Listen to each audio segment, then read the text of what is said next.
Good afternoon, ladies and gentlemen.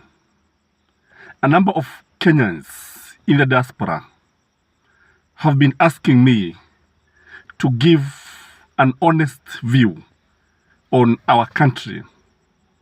Wengi wanataka kuelezewa cheupe wazi bila kuficha jinsi hali ilivyo katika taifa lao, kwa sababu all said and done, even if they are in foreign countries, even if they are in the diaspora, they are still Kenyans. Their roots are still in Kenya. Most of these people who have been asking me about this question are in America, United Kingdom, and Germany. I'd like you, our viewers, to join this honest discussion that is going to tell us it is. You know what we do here? We tell things as they are, without sugarcoating anything. And I want to look at a number of parameters that will actually tell where our country is. The first parameter that I'm going to use is the economy. When you look at the economy of Kenya, is the economy growing? When you look at the economy of Kenya, what is the inflation rate? When you look at the economy of Kenya, how do we still pride ourselves as a country in East and Central Africa whose GDP had reached more than 10% during Kibaki's era? When we look at our economy, are people crying? Are people crying?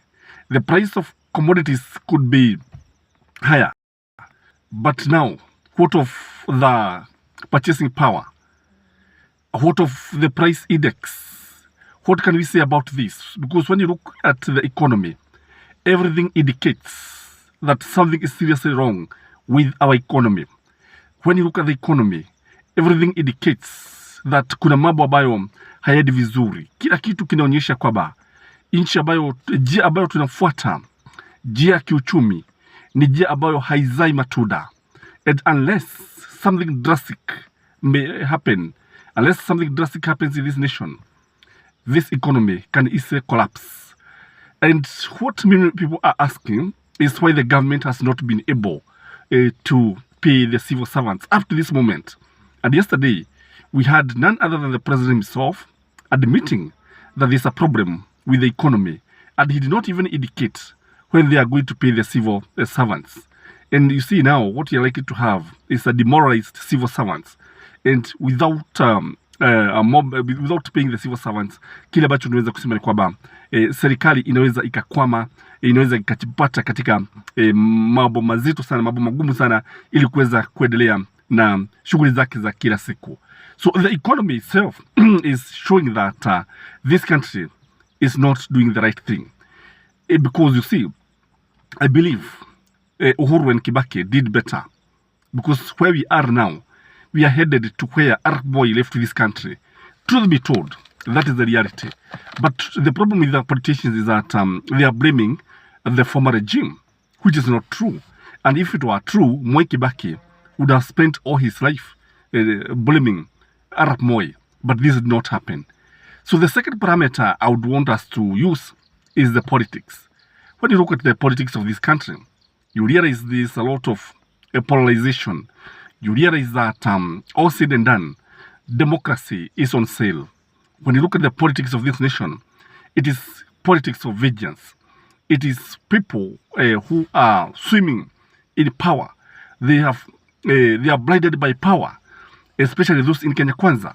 You see that instead of focusing on why they were elected by the people, kile ambacho tunaona ni kwamba tunaona wakati mwingi wanatumia kupiga gumzo, kupiga domo, na kile ambacho tunaweza tukasema ni kwamba the politics of this country are clearly indicating that this country need to fix its politics. Sababu kama vile hayati Moi alivyokuwa alizoea kuambia wa Kenya kwamba siasa baya maisha mabaya. Kwa hivyo kile ambacho tunaona upande wa Kenya Kwanza ni siasa baya. Siasa ambazo hazina mwelekeo, siasa za matusi, siasa ambazo haziheshimu hata viongozi, hata wale ambao walichaguliwa. We have seen Rigathi Gachagua using derogatory terms when he's describing Raila Amolo Odinga. Raila Amolo Odinga, who is respected internationally, is an international figure. And I don't think Gachagua anaweza kukaribia zile sifa kochokocho ambazo nani akonazo. Raila Amolo Odinga akonazo. I don't think there is any other Kenyan in this country today who is more popular or who is known in the international circles like Raila Amolo Odinga. Kwa unapoangalia siasa zetu, utaona kwamba ni siasa za mgawanyiko, ni siasa za kikabila, ni siasa ambazo hazina mwelekeo, ni siasa ambazo ni za kumalizana. Kwa hivyo kile ambacho tunasema, if you look at the politics, then you can say that this country is not heading in the right direction. And they need to be fixed, by the way. For the country to realize its economic objectives, first of all, you have to fix the economy of this country, the politics of this country. Kwa sababu ukiangalia, utaona jambo moja ambalo tunaweza kusema bila kuficha au kuweka chumvi hapa na pale. Tunaweza tukasema kwamba even the national dialogue has already collapsed. Truth be told, it has collapsed. And people should not expect anything from this. In fact, it collapsed yesterday. When you saw Azimio calling people for barazas, for town hall meetings, that is when the national dialogue collapsed because of lack of goodwill. Siasa si nzuri sana. Again, when you look at the political stability of this nation, you know, a country need to be stable. A country need to be focused. When you look at the stability of this country appears unstable politically, truth be told. When you look at this country, you realize that even investors are fearing to invest in Kenya today because it looks like the country is not stable. When you compare the stability of Kenya, the political stability of Kenya and Tanzania, utaona kwamba Tanzania kwa mbele sana. Tanzania wametuacha bali sana. Sisi tuko nyuma yao bali sana. We are very much far behind when it comes to political stability. So, even if you are an investor, if you are given Tanzania and Kenya, where would you choose? Because investors will always choose countries that are stable. And Uganda has also become very, very stable indeed. The reign of Museveni has brought stability. Again, when you look at Rwanda is also very stable politically. Kwa Kenya ndio ambayo imeachwa with the question of political stability. So, for those of you also who are in diaspora, and maybe you want to know about the education, because it's another parameter that we are using. The education in Kenya is dogged by so many problems. I've been talking about the CBC system, whereby you find 2 teachers teaching about 100 students. Those are 2 streams. They're supposed to teach 12 subjects. And these 12 subjects, the 2 teachers have not been trained. And because they have only been trained, maybe because these are high school teachers, they have only been trained like now a chemistry teacher. How is a chemistry teacher expected to teach Swahili? How is a physics teacher expected to teach something like CRA? And he has never trained in this subject because this is what is happening in CBC. So the education sector is in labors. Again, still on the education. Remember, the last year's exams was dogged by cheating. Lakini serikali ikaficha ikasema kwamba hakuna udanganyifu ambao ulikuwa umetokea pale. And even the reports that the national government, the national parliament, that education committee is supposed to give the report, was there cheating in KCSE? Yes, there was massive cheating, truth be told. And so when you look at the education system, you realize that even when you look at the transition, you know, it used to be 100%. It is no longer the case. A number of students did not join junior secondary schools. A number of students did not join high school, Form 1. So the education, through transition and so many things, is still in problem. Ni jambo lingine ambalo tuonyesha kwamba nchi hii haielekei njia ambayo tunaweza kusema inafaa. Again, you look at another parameter, the security issues in this country. One thing I like about Uhuru Muigai Kenyatta was able to contain the Al-Shabaabs. He was able to contain the terrorists. When he took over, this country had issues with Al-Shabaabs. Walikuwa wanashambulia nchi ya Kenya mara kwa mara. But now came the surveillance cameras, the cameras along the roads and the security in our borders. Na majeshi yetu walifanya kazi nzuri, kweli usemwe. We were able to contain the Al-Shabaab.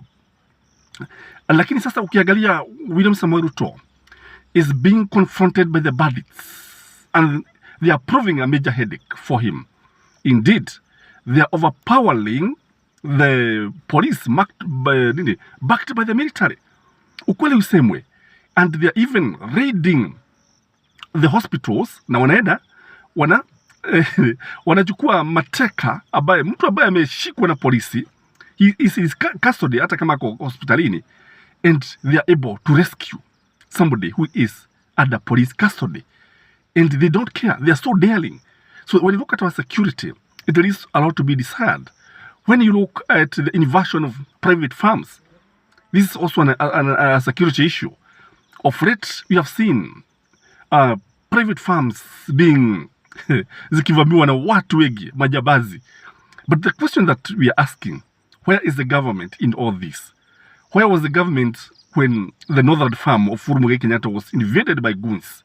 Where are they in the Fifi and Alam, wherever?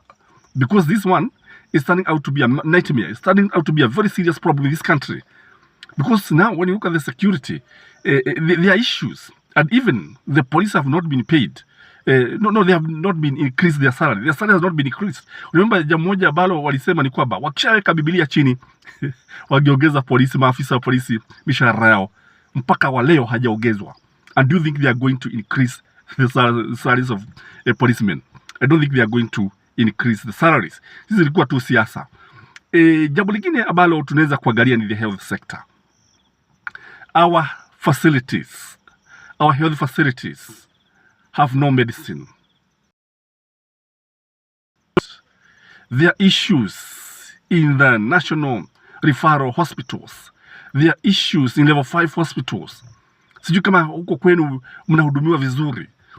Even the NHIF, it is not giving the services that they are expected to give. Na unajua jambo moja ambalo walisema ni kwamba William Samoei Ruto took over the government.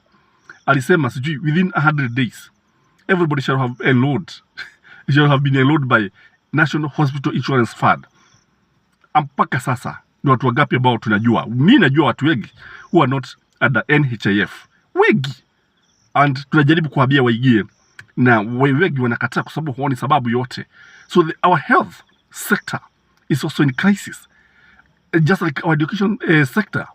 Again, something else that indicates that this country is not heading in the right direction. Fact to be told, there is no major project that is going on in this country. Kibaki had so many road projects, including Thika Superhighway. Uhuru came and completed the third gauge railway, although it had issues. The cost was inflated, truth be told, during Uhuru's government. Kwamba walikuja pesa zikaongezwa, gharama ikaongezwa, and watu walipora sana the third gauge railway. That is Uhuru's government, the first time, that is 2013, 2017. Again, we don't have a major road project. We don't have anything that we can see is major that can transform this country. Again, when you look at the unemployment, the rate of unemployment is very high in Kenya. Indeed, out of 100 youth, only one is employed. That is the reality. People are even asking, why go to school, finish, get a degree, and then start tamaking. So tamaking itself has become a job. Sijui pale ulipo unaonaje, kwa sababu mimi pale nipo. Indeed, I receive so many calls. Watu wakisema ukisikia kazi uniambie, ukisikia mahali ambapo mtu anatakikana wa kufanya hivi uniambie, but it is not happening. The economy is not creating jobs. Again, when you look at the national integration, Kenyans are hopelessly divided along tribal lines. There's no what we call national unity.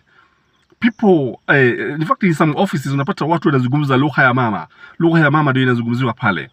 And they are government offices.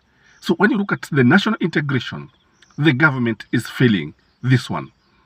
Because instead of uniting Kenyans, they are not doing the right thing. Even we don't have a language policy in this country. Yes, we are supposed to have a language policy whereby we should know which language to use where and when. And again, kama ni majopo ya UDA ya Kiingereza na Kiswahili, because Kiswahili is both a national language and also an official language.